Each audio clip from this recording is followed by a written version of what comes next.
J'espère que vous allez bien. On va aborder aujourd'hui un cours sur les automates programmables industriels.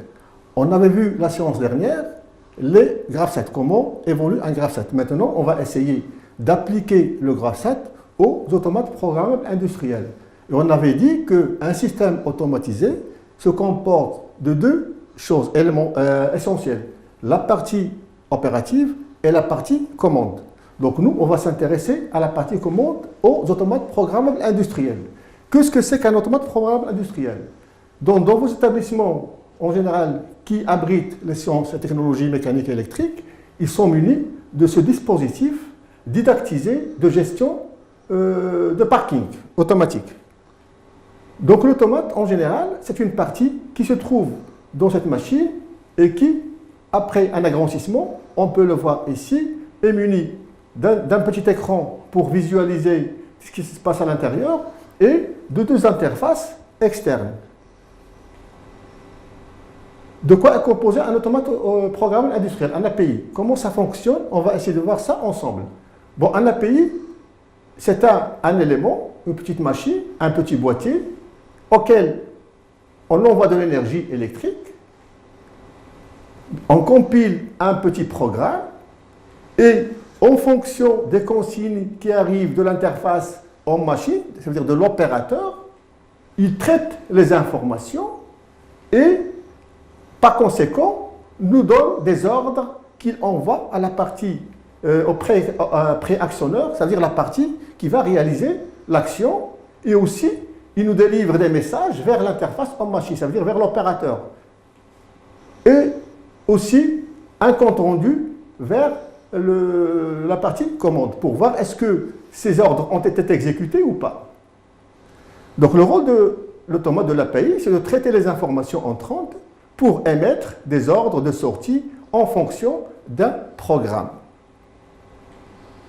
Voilà, donc là on a les informations qui arrivent, des capteurs et le dialogue, l'interface machine en machine. Ensuite, à l'aide d'un programme qu'on élabore, on obtient à la sortie des ordres destinés au préactionneur et au dialogue qui va retourner comme entrée à l'automate programmable. L'architecture d'un API, de quoi est constitué un API? C'est ce qu'on va essayer de voir dans ce slide. Donc un API est constitué premièrement d'une unité de traitement. L'unité de traitement, elle est là. Unité de traitement, ça veut dire que c'est le processeur, c'est ce qu'on appelle aussi le CPU, Central Processing Unit. C'est la partie qui va traiter les informations. Le rôle de ce processeur, c'est quoi? De traiter les fonctions logiques, ça veut dire les fonctions de base, de la logique combinatoire, la somme logique, le produit logique, l'idempotence et d'autres opérations, d'effectuer aussi des opérations arithmétiques, mathématiques et des fonctions de transfert.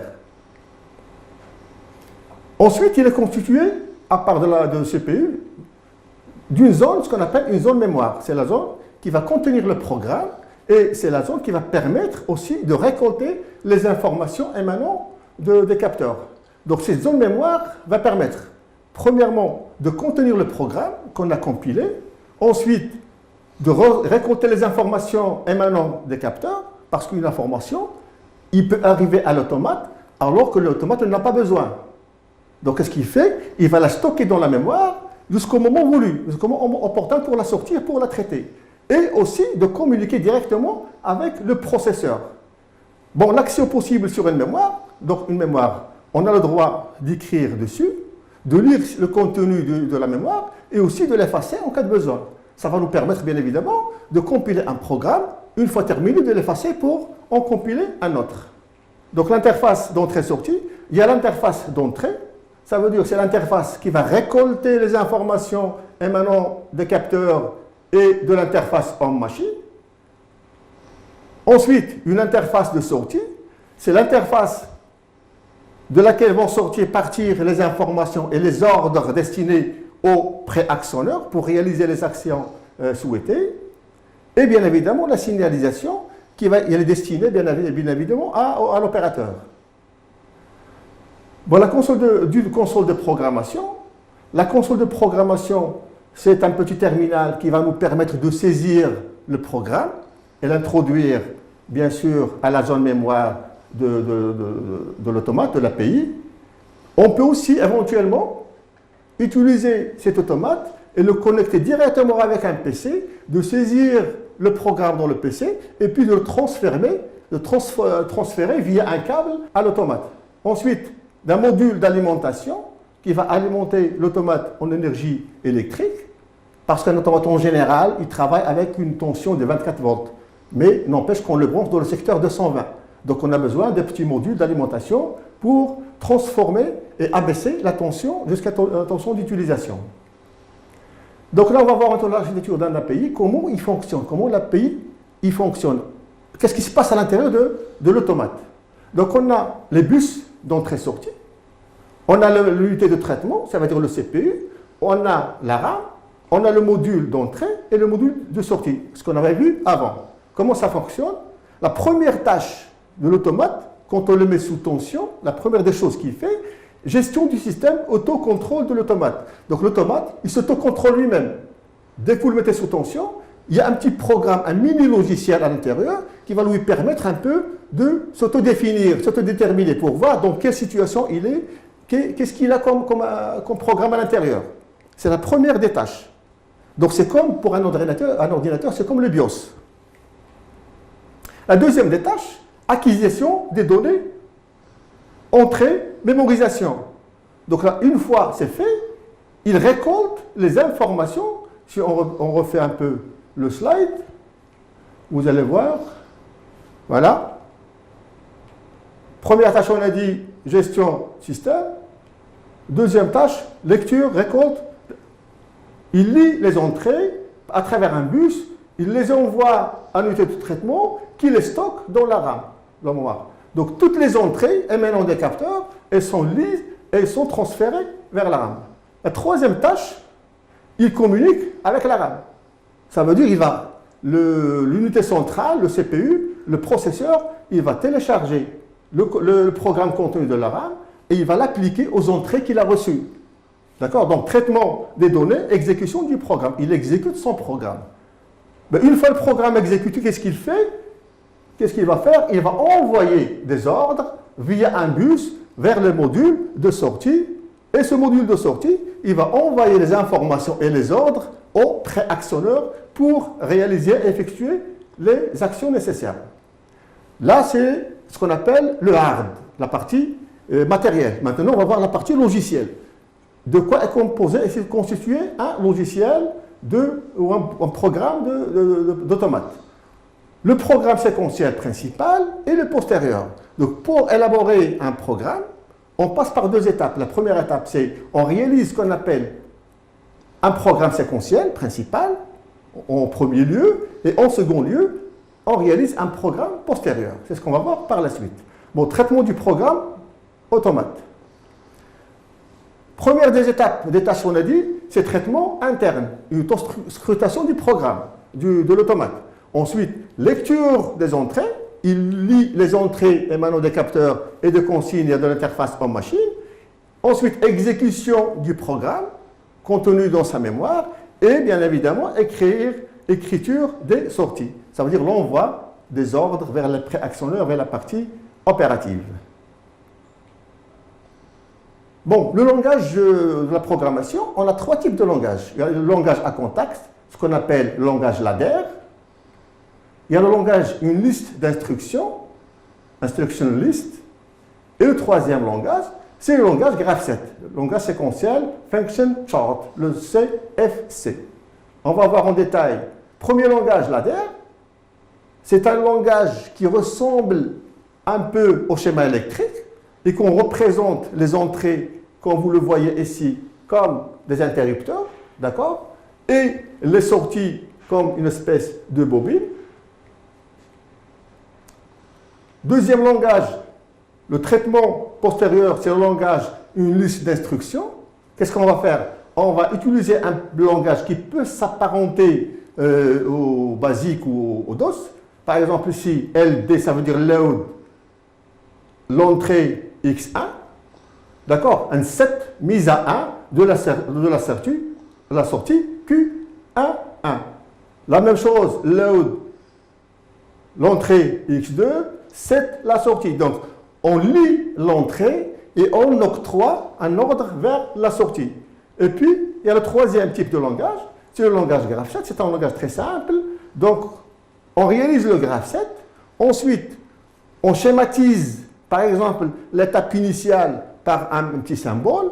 La réceptivité est aussi un symbole et une succession, bien évidemment, de symbolisation du graph7.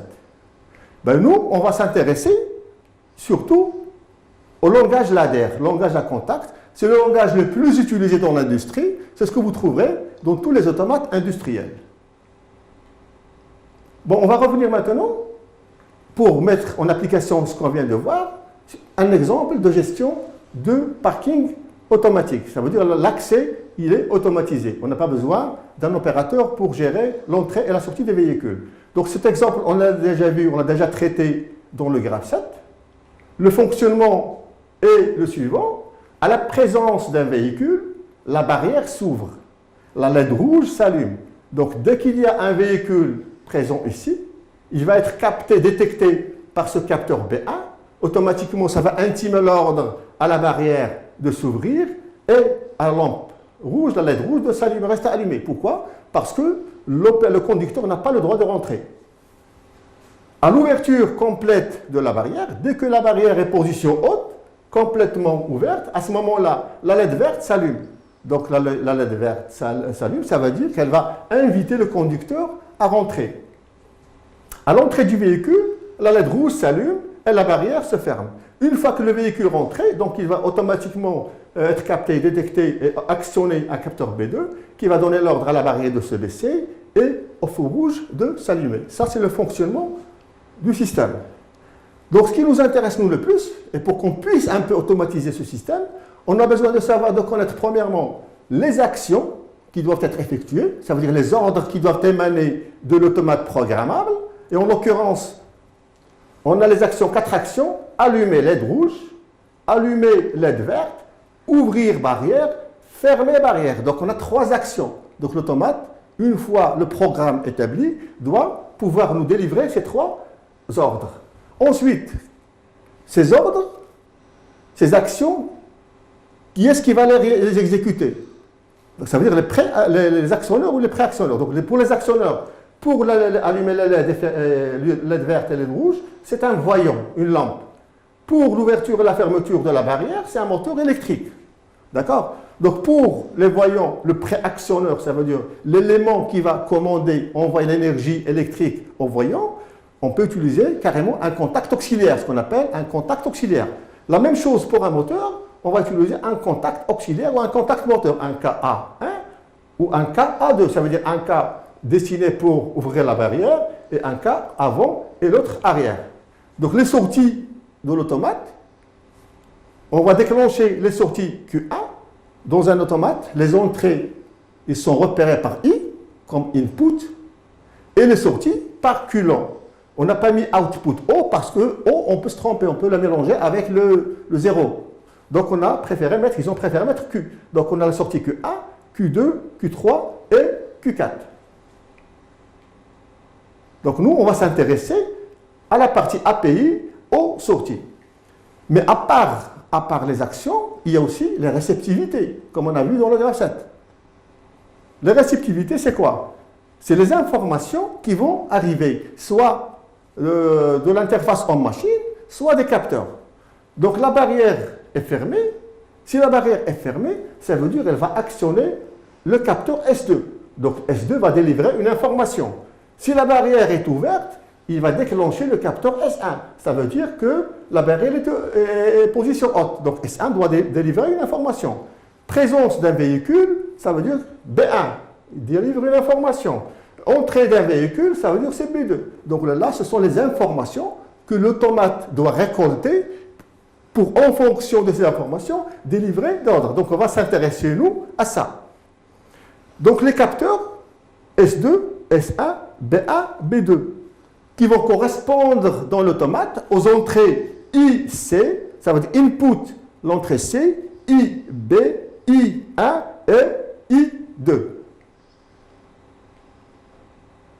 Donc là, on va voir le graphe 7. Ce graphe 7, on l'a déjà traité dans le cours du graphe 7.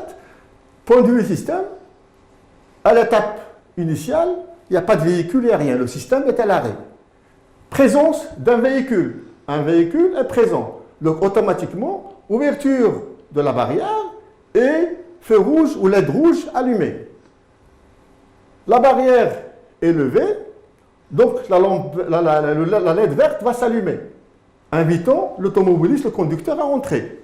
Une fois le conducteur, la voiture à l'intérieur, on va fermer la barrière et allumer le feu rouge.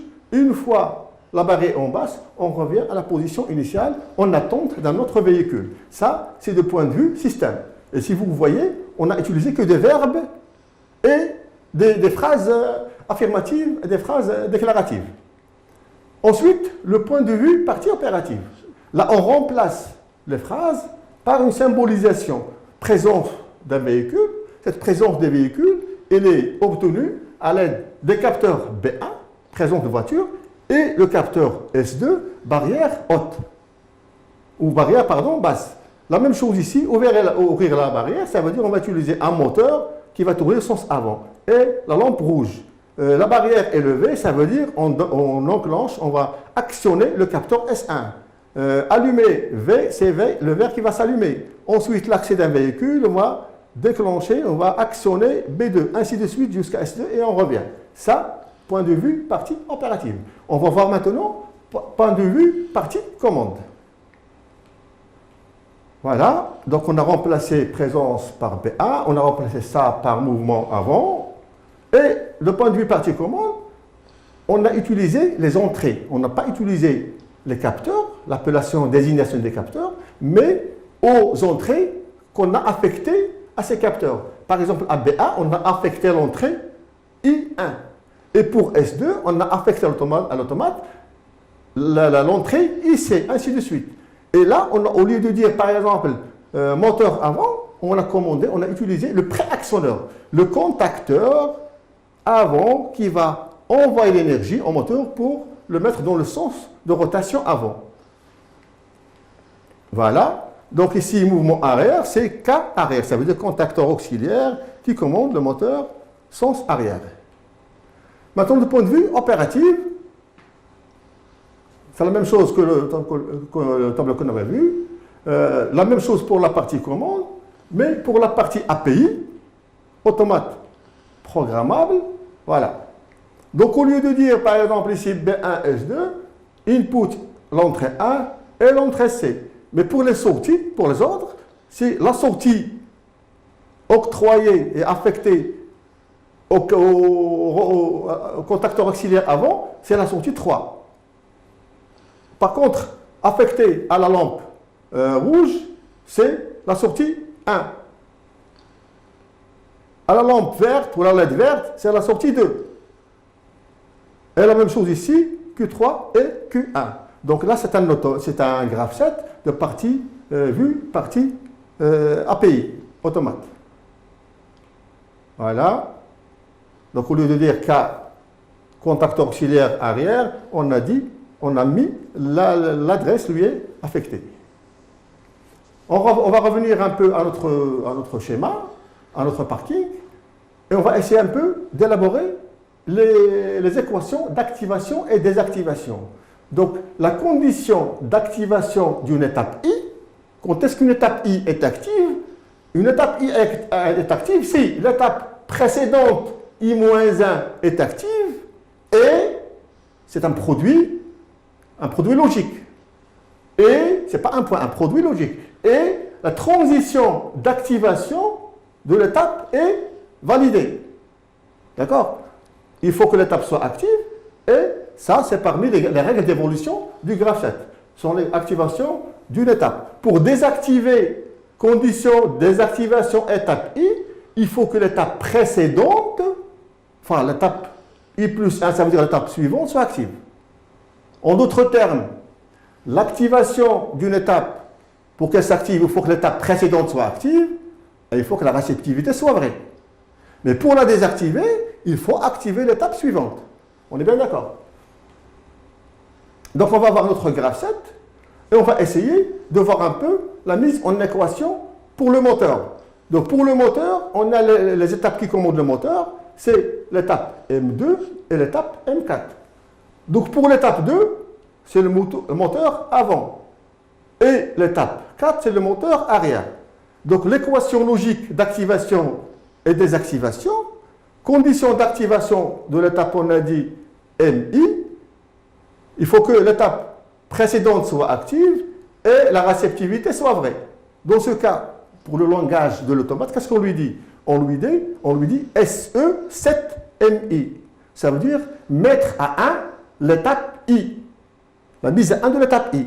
Mais pour la désactiver, condition de désactivation de l'étape MI, il faut activer l'étape suivante. Dans ce cas, on va reset MI. Donc reset, c'est la mise à 0 de l'étape, bien sûr, dont on parle. Donc là, langage à contact, langage ladder. Donc le langage à contact, langage ladder, on peut l'apparenter à un schéma électrique. Dans un schéma électrique, que vous avez pu voir dans la logique combinatoire, on a des entrées normalement ouvertes et des entrées normalement fermées. Ici, ils utilisent parce que c'est informatique, donc c'est anglais. Donc ça, normally open and normally shut, ça veut dire normalement fermé et normalement ouvert. Donc le contact là, il est ouvert, ça veut dire qu'il faut une action dessus pour fermer le contact et permettre le passage du courant. Là, c'est le contraire. Le courant, il passe. S'il y a action sur le contact, il va s'ouvrir. Donc, il va couper la liaison. Mais par contre, pour la sortie, c'est comme une simple bobine. Là, c'est électrique. Mais le langage ladder, c'est presque la même chose. On représente ici, c'est comme le symbole d'une capacité. D'accord? Quand il est normalement ouvert, quand il est normalement fermé, on met un slash. Ça veut dire non, ça veut dire complémentation. Et pour la sortie, on met ces parenthèses. Donc là, la partie séquentielle principale décrit l'évolution des étapes. Donc la partie séquentielle, on a dit, on a une partie séquentielle, c'est elle qui va décrire l'évolution des étapes. Et la partie postérieure, il détermine l'état des sorties. On a dit que le programme est composé de deux parties, séquentielle et postérieure. Séquentielle, on décrit les étapes, et postérieure, on décrit bien évidemment les sorties. Bon, voilà M2.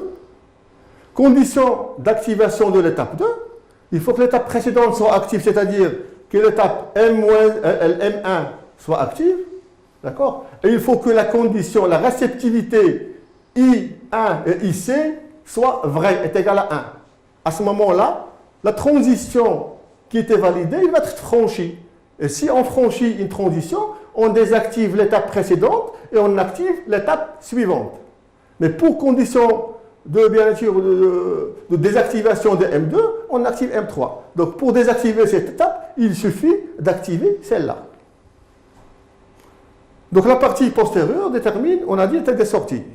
Donc là, comment on va schématiser là? C'est comme un schéma électrique, simple.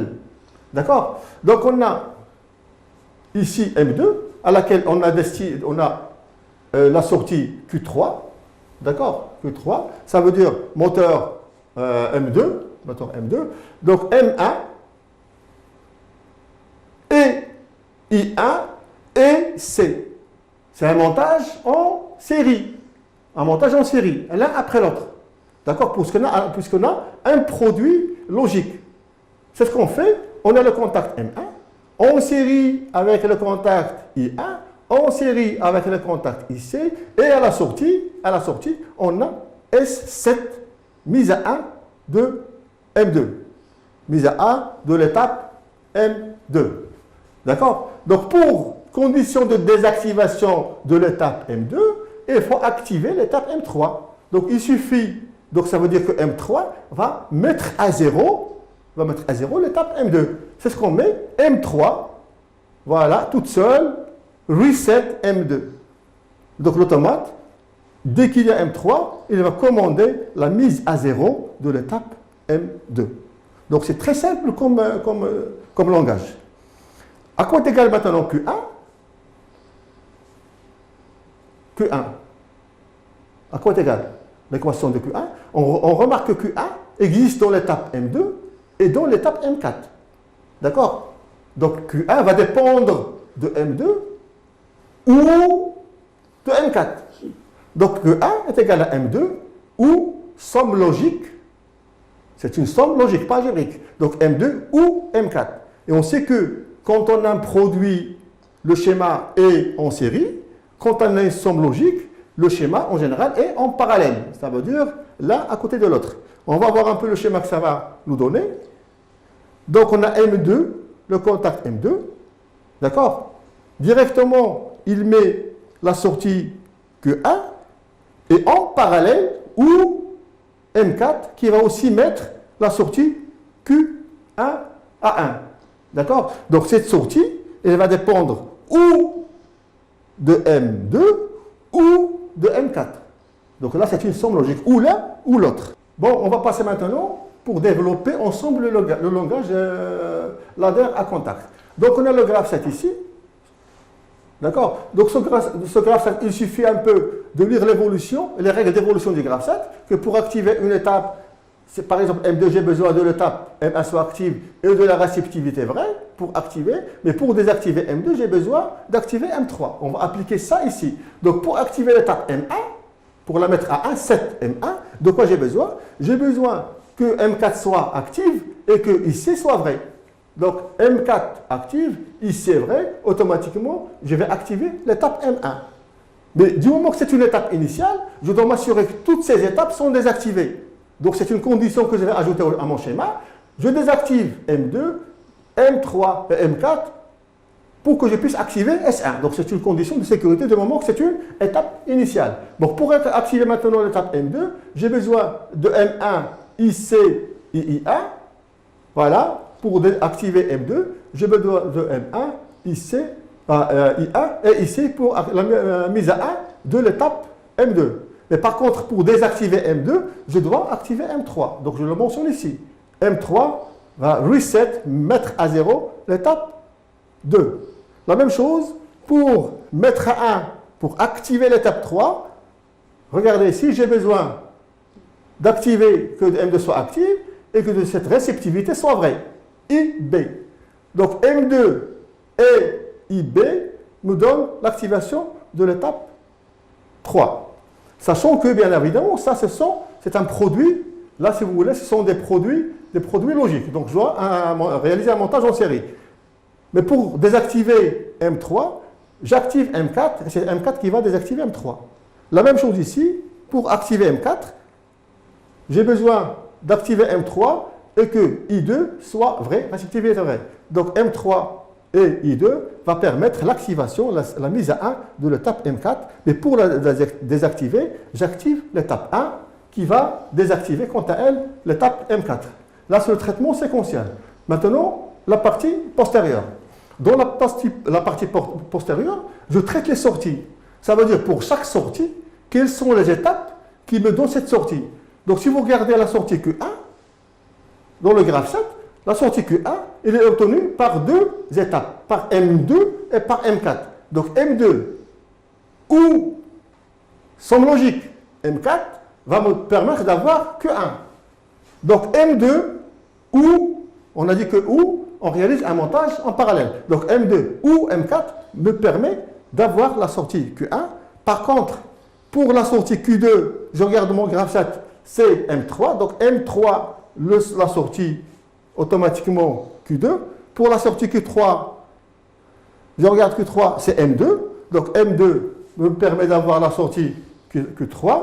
Et pour avoir la sortie Q4, c'est M4. Donc Q4, c'est M4 qui va me donner. Donc là, les deux traitements postérieurs et séquentiel et partie postérieure. Donc si j'applique ce graphe, ce schéma, je l'introduis à l'automate, automatiquement le fonctionnement, il va s'opérer sans un problème. J'espère que j'étais assez clair et à très bientôt.